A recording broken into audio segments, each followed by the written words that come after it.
Hello, welcome again. We're continuing this teaching on the truth about Easter, and in this particular video, I'm going to talk about Gethsemane. This is the first place that our Lord went to in his passion, in his season of suffering, and he went there to suffer for us.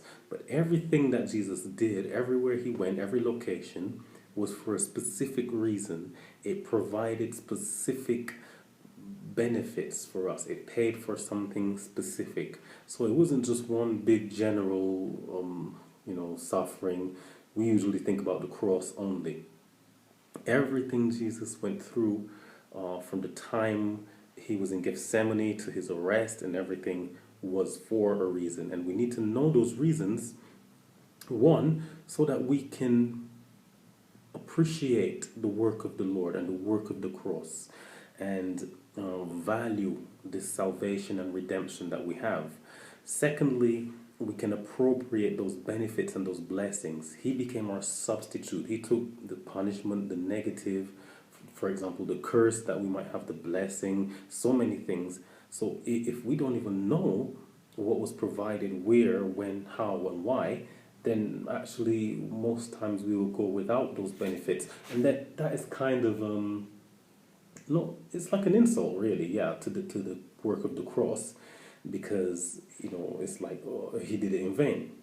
So we must know what is ours, so that we can honor it, appreciate it, and then appropriate it to our lives.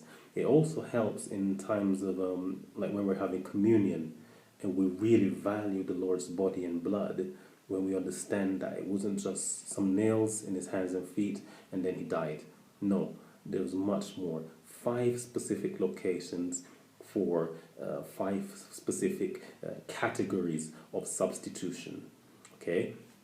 Now, Gethsemane is where our Lord suffered for our soulish demands, or the payment that was necessary and demanded in the soulish realm. So everything that you can put in there, psychological issues, emotional issues, mental issues.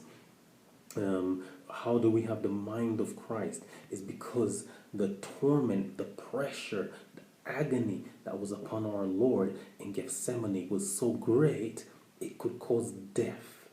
You will notice that it's not on the cross that he wanted his disciples to come help him, or it's not when he was being whipped that an angel came to assist him or to defend him when he was in court or being tried before Pilate. No, it's in Gethsemane he asks for help.